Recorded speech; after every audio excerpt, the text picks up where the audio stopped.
मराठी, ते धडक ते धडक.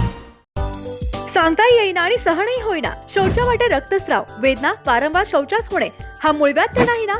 मिळवा कायमचा आराम, तोही एका दिवसात, वेदना रहित, विना टाका.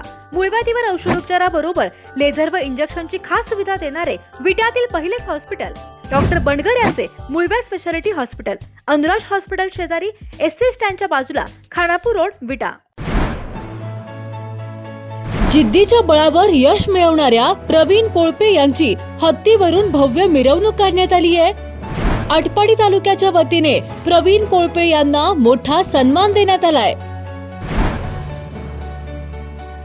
आमदार गोपीचंद पडळकर आणि ब्रह्मानंद पडळकर यांच्या उपस्थितीत हा जल्लोष करण्यात आलाय. जिल्हा परिषद शाळेतील विद्यार्थी IPS झाल्याने विद्यार्थ्यांनी त्यांचा आदर्श घ्यावा, असे प्रतिपादन यावेळी आमदार गोपीचंद पडळकर यांनी केलंय. हे हे धरणीची आन तुला जीवाचं रान कर तू, पेटून राहू भार वादळ वाऱ्यात तू, पडू दे ठिणगी लागू दे बनवा आई चरून फेड तू, अंधार भेद उजेड पाड पहाट नवी कर तू,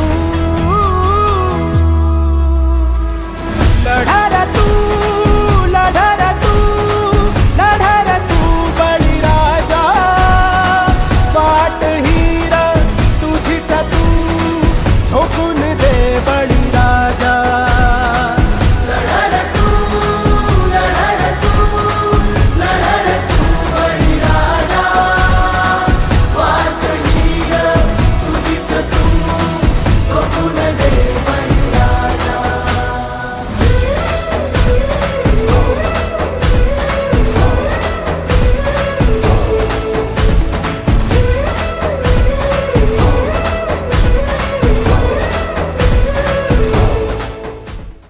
सातत्यानं दुष्काळ पडणारा तालुका आणि विस्थापितांची संख्या पहिल्यापासून जास्त आहे.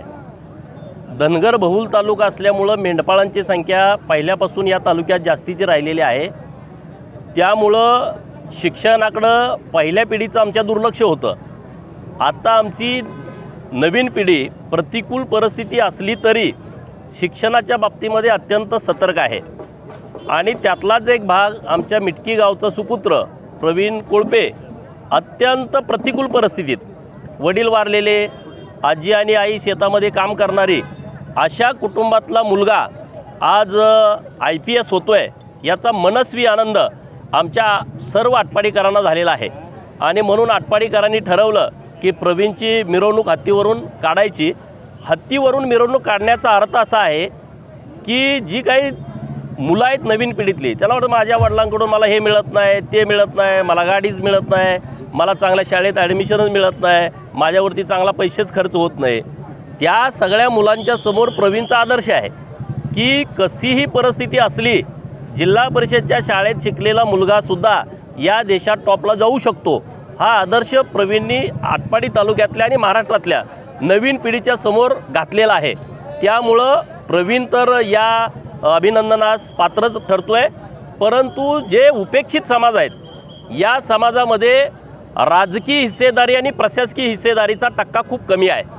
आणि म्हणून एका बाजूला राजकीय हिस्सेदारी मिळावी म्हणून वेगवेगळे समाज संघर्ष करत आहेत, दुसऱ्या बाजूला प्रशासनातला पण टक्का वाढावा यासाठी नवीन मुलं खूप मेहनत घेत आहेत. आणि आज प्रवीणच्या रूपानं पहिला IPS अधिकारी हा आमच्या आटपाडी तालुक्याला मिळाला आहे, याचा सर्वस्वी अभिमान सर्व आटपाडीकरांना आहे. आणि म्हणून सर्वांच्या वतीनं आज प्रवीणची मिरवणूक आटपाडीमध्ये ठेवली आहे. या हत्तीच्या मिरवणुकीमुळे संख्या वाढते 100%. नवीन मुलांना एक या संदर्भातलं आकर्षण तयार होते. आपण या बाबतीमध्ये काहीतरी विचार करावा, तशा पद्धतीचा प्रयत्न करावा. आणि मग हे सगळं माहोल बघितल्याच्या नंतर बघण्याचा दृष्टिकोन पण नवीन मुलांचा बदलत राहतो. आणि तो आमचा एक प्रयत्न आहे की प्रवीणचा आदर्श घेऊन आणखी काही मुलं आमची UPSC करतायत, दिल्लीमध्ये अभ्यास करतायत, काही घरी करत असतील, काही पुण्यात करत असतील, तर त्या मुलांना पण यामध्ये यश यावं अशा पद्धतीची भावना या आजच्या या कार्यक्रमानं नक्की निर्माण होईल. ही एक हत्तीवरून मिरवणूक करण्याचं एक सिम्बॉलिझम असू शकते. की या येणाऱ्या पिढीसाठी एक मोटिवेशन भेटेल आणि मला खात्री आहे मी त्यांचा एक मोटिवेशनल सोर्स बनेल आणि या आमदार साहेबांनी जी अरेंजमेंट केली त्याच्याबद्दल मी त्यांचा आभारी आहे. खुश आहे आईला हातीवर बसायला भेटलं. त्या मातीचं जिनं काबाड कष्ट खूप केलं तिला ते त्याचं यश भेटलेलं आहे आणि मी ते तिला यश देऊ शकलो या मी खूप समाधानी आहे. या आधी कधी हत्तीवर बसलाय का तुम्ही? पहिल्यांदा हत्तीवर बसला, अनुभव कसा होता? अनुभव छान होत आहे. मी पहिल्यांदाच बसलो आणि पण एक जबाबदारी पण होती हत्तीवर बसलेल्याची की हत्तीवर बसलं म्हणजे फक्त सिम्बॉल नाही तर एक येणाऱ्या पिढीसाठी एक दिशादर्शकाचं काम करायचं आहे आणि ते मला कुठेतरी जाणवत होतं आणि हेच मी सांगू शकतो. खूप संघर्ष होता, या संघर्षातून तुम्हाला हे यश मिळालेलं आहे. आता तुमच्या हत्तीवरून संपूर्ण तालुक्याने मिरवणूक काढली, तर काय भावना आहे तालुक्याप्रती? मी ऋणी आहे तालुक्याचा जे या मिरवणुकीमध्ये जे आले सगळ्यांनी उत्साहाने या आनंदाच्या सोहळ्यात सहभागी झाले. पण या इथं नुसतं सहभागी होऊन नाही चालणार पण प्रत्येकाने इथं आलेल्या एक धडा घेतला पाहिजे. आपल्या मुलांना त्यांनी शिकवलं पाहिजे, चांगलं त्यांच्यावर विश्वास ठेवला पाहिजे. जर मुलगा आउट ऑफ द बॉक्स काय करत असेल तर त्याला त्यांनी पाठिंबा दिला पाहिजे. हेच मी सांगू शकतो. आमदार गोपीचंद पडळकर यांनी तुम्ही अधिकारी झाला म्हणून पेठेतल्या सर्व लोकांना साखर वाटली, याबद्दल काय सांगाल? खूपच एक ॲज अ पॉलिटिकल लीडर त्यांचं काम दिशा देण्याचं आहे आणि त्यांनी हे काम माझ्या वरातीमध्ये हातीवरून काढून साखर वाटली त्यासाठी त्यांचा मी ऋणी आहे. आणि त्यांनी पण येणाऱ्या पिढीसाठी स्पर्धा परीक्षा पर्टिक्युलरली स्पर्धा परीक्षामध्ये जे काम करतात अभ्यास करतात त्यांच्यासाठी त्यांनी एक फाउंडेशन किंवा एखादी अशी चळवळ उभी करावी जेणेकरून जसा मला त्रास झाला तसा बाकीच्यांना होऊ नये, त्यांना योग्य ते मार्गदर्शन मिळावं यासाठी आमदार साहेबांनी प्रयत्न करावे. हीच स्पर्धा परीक्षा करणाऱ्या युवकांना काय आव्हान कराल जे की आज तुम्ही हत्तीवरून साखर वाटली तर भविष्य त्यांचंही उज्ज्वल आहे, काय त्यांना सल्ला द्याल? मला सल्ला एवढाच द्यायचा आहे की तुम्ही जर व्यवस्थित या क्षेत्राकडे येणार असाल तर तुमच्याकडे एक चांगली योजना असली पाहिजे, एक चांगला मेंटॉर असला पाहिजे, एक चांगली सपोर्ट सिस्टीम पाहिजे. तुम्ही मॅक्सिमम 3 अटेम्प्ट द्या, नंतर तुम्ही प्लॅन बीकडे जावा आणि प्लॅन बी बघत तुम्ही UPSC करू शकता. आणि हे एक UPSCचा एक चांगला प्लॅटफॉर्म उपलब्ध करून देते सोशल सर्व्हिस करण्यासाठी. जे गरीब आहेत, जे दलित, बाकीचे सगळे जे समाजातील लोअर घटक आहेत त्यांच्यासाठी काम करण्याची संधी देते. याच्याहून एक कोणतंच मोठं मोटिवेशन नाही. आज आजी आली होती, आजीच्या भावना त्यावेळेस खूप अशा गगनात मावत नव्हता असा त्यांना आनंद झाला. आज त्यांनी हत्तीवर तुम्हाला बघितलं तर त्यांच्या भावना काय होत्या? भावना नक्कीच एक आनंदित होत्या.